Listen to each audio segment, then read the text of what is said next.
Good evening, ODU, and welcome to our last ever WODU basketball hour, starring Shut myself, up. Numbers. Shut up. No, it's not. Well, last one Wow. for this semester. No, stop. Stop. No. We're old. Last one is ODU We're students. old. Yeah, Stop. last one is ODU students. Yeah, we're both set to walk May 8th. A couple weeks. I'll be sticking around. I won't officially graduate till the end of summer. I got a few classes left to take. You'll be graduated and done. I'm jealous, man. I'm ready to be done with school. Man, it's cool, but at the I'm same I time, might be washed, but we're both old. I'm just washed. That's what you always tell me. but then again, you are washed actually. But Exactly. I Yeah. mean, You see, I knew you still were saying that. I gotta make a new washer cycle pick for Oh, you, stop it. Stop it. man. Washington cycle picks. They kill me, man. What's going on though, man? Man, NBA playoffs are here. NBA award season's here, which is pretty cool. It is cool, man. And not only that, but the naysayers finally get to shut up. Yeah, For we had a pleasant surprise uh, this week, or announced yesterday morning, actually, for Coach of the Year. Uh, I, I think most people thought that the two lead candidates all season were Steve Kerr and Mhm. Mike Budenholzer, and rightfully so. Both did excellent jobs. Much different circumstances for sure, but both did excellent jobs. It was a shock to me, and I think a lot of people that Budenholzer wanted because it just seemed like Kerr kind of had it locked up because the Warriors were so freaking good. It was his first year as a coach. Mhm. The media seemed to back him. Not bashing Kerr at all. If Kerr had won it, I would not be mad. I mean, how many first year coaches do you see revolutionize an already good team Mhm. and make them a 67 win team? So if he had won it, again, I wouldn't have been mad at all. I personally thought Budenholzer deserved to win it, and he rightfully did win it because it's not so much the improvement that the Hawks made this year. I don't think we saw them becoming 60 wins good, but I think in general, most knowledgeable basketball fans thought the Hawks would make a jump to 50 wins. I don't think that was out of a question. They won 37, 38 games last year, and they were Mhm. missing their best player, Al Horford, for most of the season, and they gave, albeit a struggling, but a number one seed Indiana trouble in the first round of the playoffs last year. So the groundwork was there for the Hawks to improve. To me, the reason Budenholzer deserved to win it is because just I don't think people realize that to build a team like the Spurs, to play like the Spurs, it's really freaking hard. I mean, that's why, Yeah. and the fact that he's done it in 2 seasons, I think is unbelievable. So, okay, maybe it doesn't sound like I'm giving it to him for just this year, but you know what I mean? I just feel like the way it all just amalgamated this year into this really, really, really good elite team in the NBA, I think that's why Budenholzer deserved to win it. Yeah, and Golden State, Steve Kerr, he's done a fantastic job taking it to the Oh, next no doubt. level. No You doubt. know, but the one thing that I think separates Atlanta is this is a team that's been in the playoffs. Um, 8 straight years, I eight believe. eight straight years, but they haven't really been more than a second round team. But at the same time, you never were really checking for Atlanta to be a dominant threat. Right. So for them to go from where they were last year to here where they are now, it's a complete night and day difference. And I love the fact that one, not only this guy is great at out of the timeout plays after the timeout plays, but two, he didn't have anybody on his team that scored over 30 points. It was Paul Millsap who scored 30 points in one game, Right.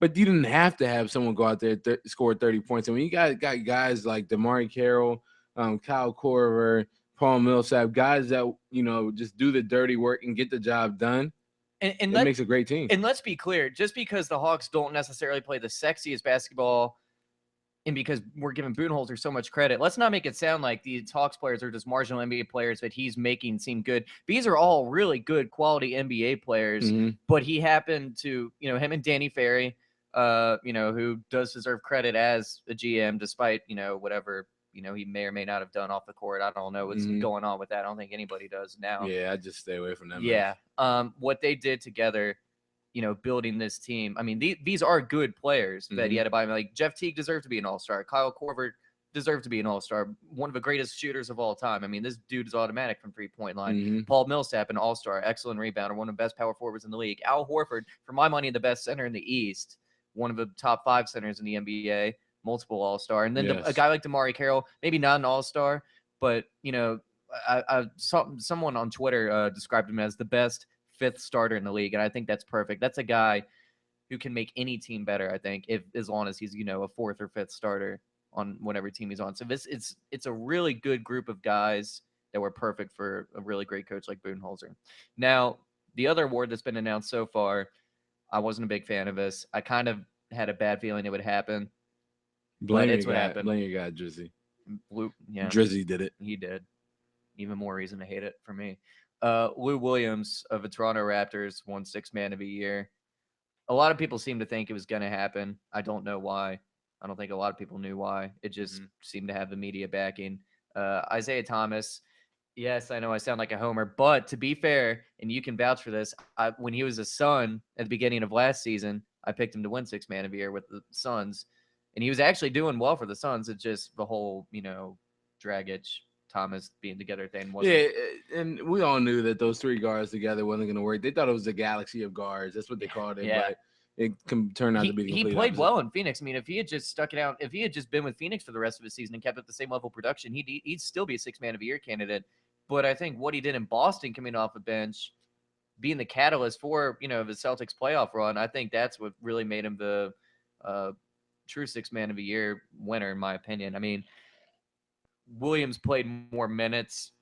That's a main argument people are using for him. But still, Thomas had higher shooting percentages, points per game, assists per game. I mean, he was just a better player. He played a much more efficient game than Lou Williams, in my opinion, because Lou Williams is, I mean, they're both volume scorers, but I think Isaiah Thomas did it in a more efficient manner. I agree.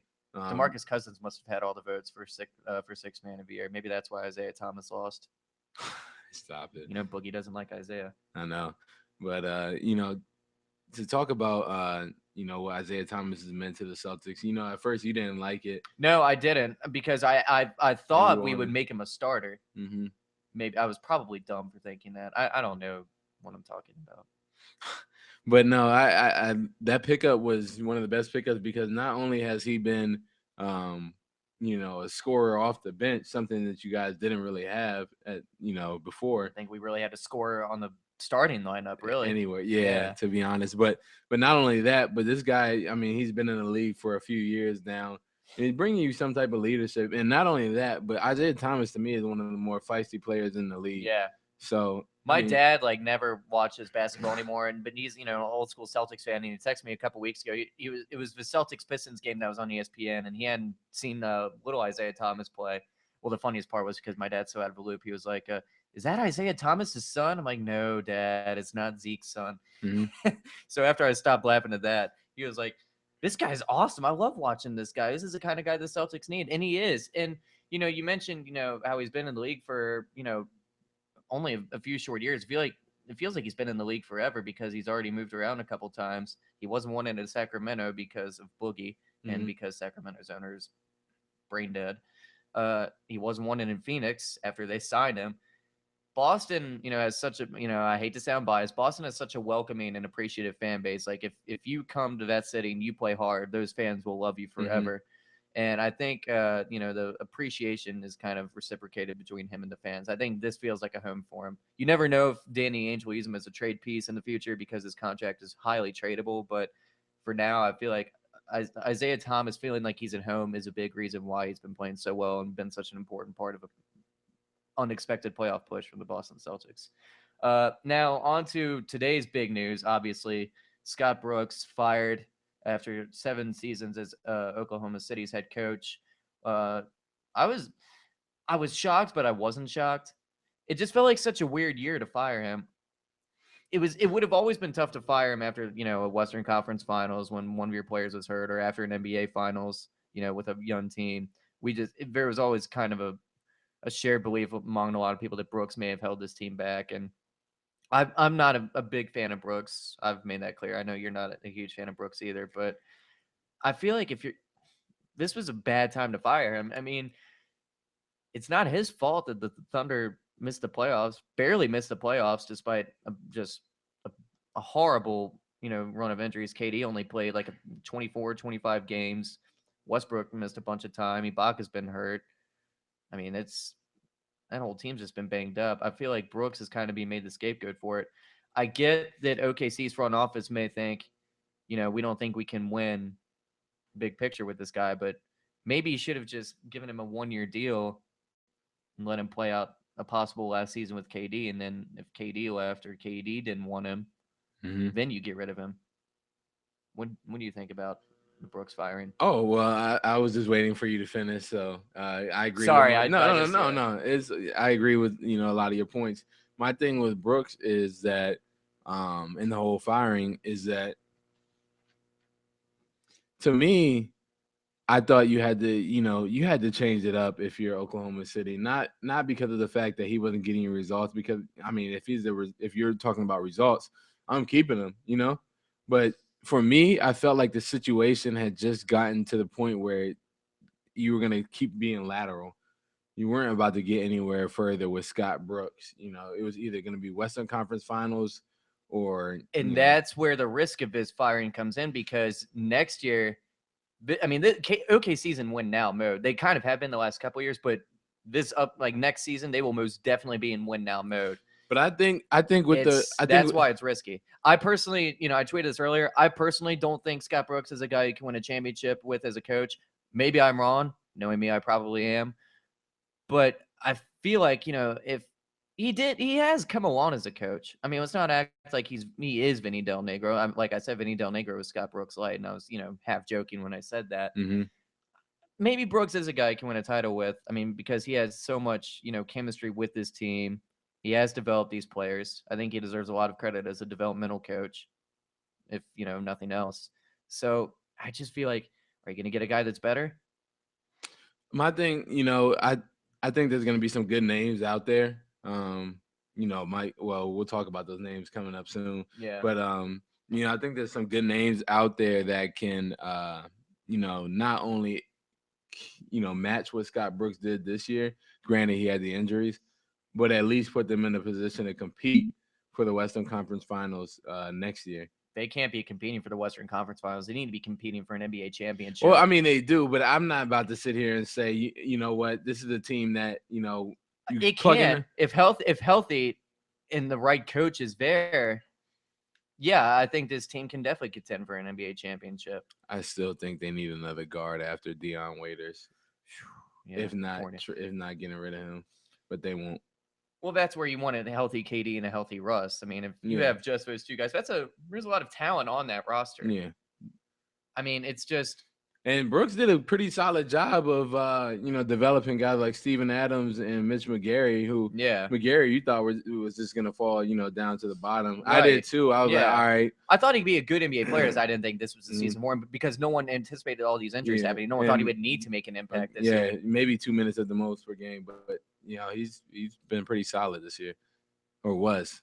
So I think in terms of candidates that OKC, all right, so Kevin Ollie's out because he's denied that, he's interested in OKC. So I'm sick of hearing about Kevin Ollie to OKC anyway. That would be a terrible hire. Mm-hmm. I don't even think I know he's got that championship, but I don't even think he's totally proven as a college coach. Mm-hmm. Doesn't have any sort of front office or, assistant experience.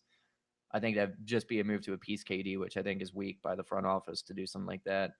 Billy Donovan seems to be the hot name. Now, if he wants an NBA job, he can get it. But if OKC wants Billy Donovan, they would have to pony up a lot of money. And we know Clay Bennett is as cheap as they come, probably the cheapest owner in the NBA now that Donald Sterling is no longer around. Could it happen? If OKC thinks Billy Donovan is that guy, like if they think, okay, it's Billy Donovan, no one else. This is the guy we need. This is a guy we feel can bring us that title we've, missed out on these last few years. Mm-hmm. Then I think you have to pony up the money to get him. I think you put yourself in a corner where, all right, we have to do whatever we can to get the coach. It's not about this guy might be all right. This guy might bring something different. It's just about getting the coach now. Now, with, I don't know, man. I'm not saying I think Donovan will be a good or bad hire. I just think if that's who OKC is sold on, you go get him. No, that's what I'm saying. Like, to me, honestly, I think that, Donovan, although he signed the contract extension, you don't pass up a job like this. An NBA team can buy it out. Exactly. And this is my thing. If anything, the buyout would be cheaper if it's going to an NBA team instead of another college program. Exactly. So, which in turn, we were talking about it. I thought it makes it, a cover charge for them, basically. Yeah, because I remember that's the analogy I Yeah. used for Texas and Shaka Smart. Yeah. Exactly. So my thing is Donovan is the guy you need, and it's kind of, I know it's two different sports, but it's kind of like Harbaugh in the NFL and college. A If little that's bit. a coach, if that's the coach you want, that's the coach that's proven himself. You go get him, Right. because you don't want to sit here and play with, oh, okay, I've got an up and coming. This is not the time when you're in win now mode.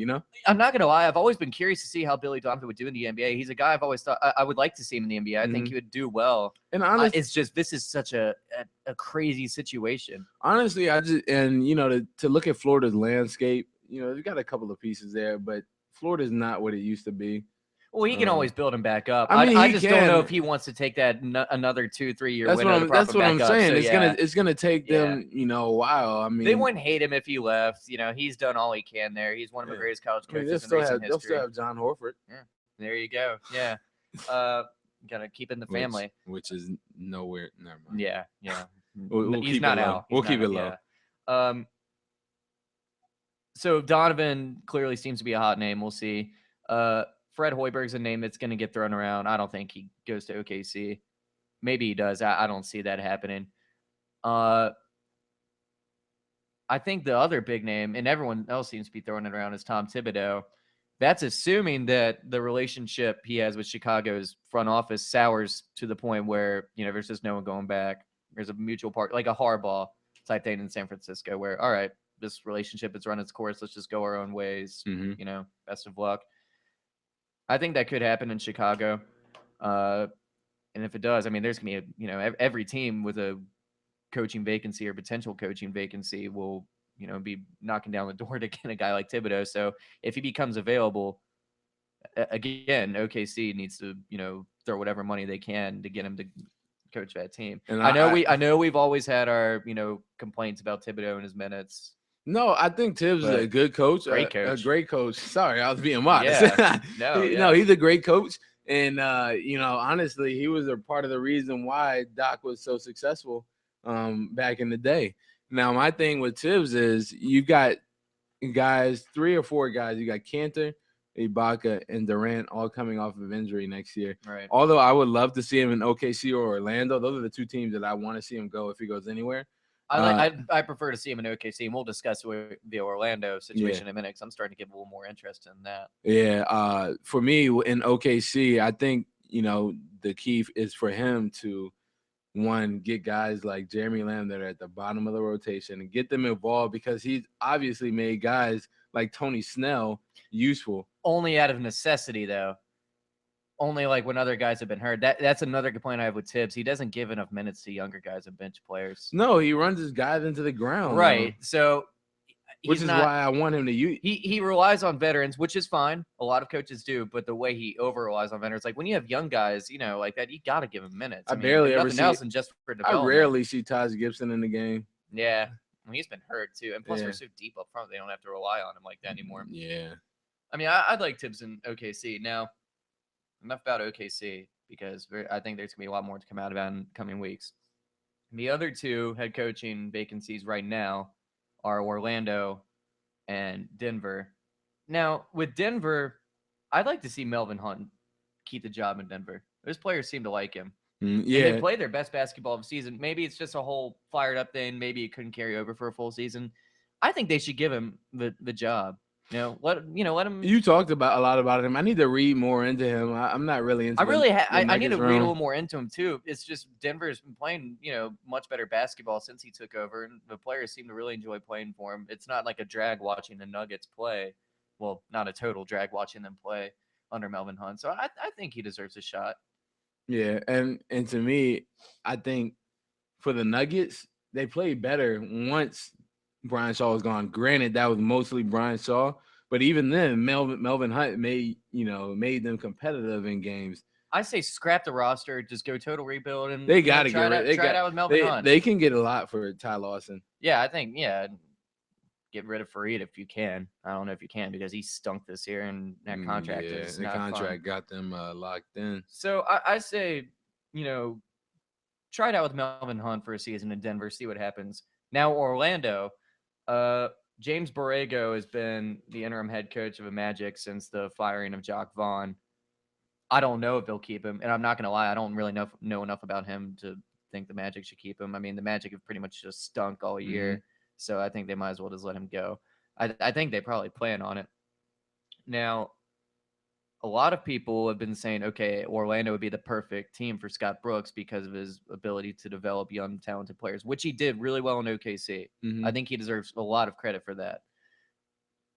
Is Orlando a good fit for him? I mean, there's a lot of young talent on that team. You got guys like Aaron Gordon, maybe We Tobias Harris if he sticks around. maybe, but even then, you still got guys like Mo Vic, Harkless too, yeah, who doesn't get enough minutes. at all. Victor Oladipo, who may or may not be a potential all-star, but a guy we really like at shooting guard, Hmm. a guy who has potential for On growth, it, and obviously Alfred Payton, who you and I both love. honestly, I love their young core, and they've got the veteran in Channing Frye, who is there to kind of mentor those guys. Well, he was there to help their spacing and actually help them Yeah, make a that didn't playoff push. help. It I did mean, he not couldn't work at stay all. healthy. Yeah, Can stay healthy, but yeah, I mean, you got a guy like that that's around. Mo Harkless who needs more minutes. Kyle O'Quinn if they sign him back, which I think anybody would be smart smart. would be smart because one, he's big body, And solid you're player. getting a top three, top four, top five at lowest pick in the draft, maybe the number one overall pick. They certainly have a shot at it. So I think that's a good situation there. The only thing is this Magic backcourt, it's talented and it can work, but their skill sets are so weird, Oladipo and Payton, that it's gonna take a lot of like focus and scheming on the coach's part to help make them flow, effortlessly. And I don't know if Brooks is the guy to simultaneously develop them, just individually Hmm. and help them come together as a backcourt. I don't know if Brooks is the guy for that. That's why I would like to see Mike Malone in Orlando. And we both talked about Mike Malone being there. I think he's the perfect guy for that job because not only is he going to develop those players like Peyton and He had Rudy Gay playing efficient basketball in Sacramento. yeah, that was the thing I that mean, surprised me. that sold me on him immediately. Like that doesn't happen often. No, So I think Mike Malone will be the best option there because I mean it's a young team. The pressure is right. not too much. And you're He didn't. walking, He you're walking. That's why the Magic are such a really good job, a potentially really good job. I mean, like you've got talent already, exactly and then now you've it's got another top three pick coming in. and now you do your job and you got this team in two seasons in the playoffs, Yeah, and it be in the East maybe after maybe next less. season. Yeah, hell, So maybe even this season. Look at the Celtics and Bucks. I mean, right, anything and it because the makes East is so bad. it's atrocious. But the So thing is, the East, like these teams, like the Celtics and Bucks, as long as their GMs keep being smart, they both have good young coaches. Those teams will continue to get better. So the bottom of the East won't be that bad for a while. The mhm. Nets are going to be bad. I don't know about the Pacers. We don't know about the Heat. Man, But you know what I mean? I the like those teams Pacers, will get better. yeah, like the Heat. Honestly, there's a lot of landscapes that are set in Unknown. stone, and then there are some that are unknown. But the ones set in stone, like the Heat, we know they don't have picks. We know that they don't have the ability to go out and trade their players. They're kind of in a rock and a hard place. You got teams like the Celtics who it is set in stone. They've got picks. They've Also an got unknown though, because it's hard to tell. Almost none of these guys will. You could argue only 3 or 4 of these guys will be on the roster next season. it's But I get what everybody. you're saying. Like Yeah, Ainge wants to everybody is an stockpile. asset Yeah, now. yeah, Everybody is an asset pretty now. much except for Bradley, Smart, and it's James it's Young. it's kind of like what you used to play in Madden and stuff like that. Yeah, You got to choose stockpile. to choose one or two You stockpile. untouchables, Yeah, and the rest were tradable yeah, all throughout pretty the season. much. So Yeah, you never know. But I think finishing up and concluding with the Mike Malone where he should end. I think Mike Malone should end up in Orlando. I think Tibbs should end up in OKC or Billy Donovan in that job. And I mean, we'll be talking about the Toronto job soon. So yeah. And another thing, like that's a team. I've been saying this on Twitter a lot. I think Toronto's a team that just totally needs to tear it down. I brought it up a couple times in the regular season, mhm. thinking maybe this team can make a run in the East, but I doubt it. Even if they do, it doesn't mean much because the East is so bad. I Mhm. think like this Toronto team, like they're at a dead end. I mean, I think Kyle Lowry is really overrated.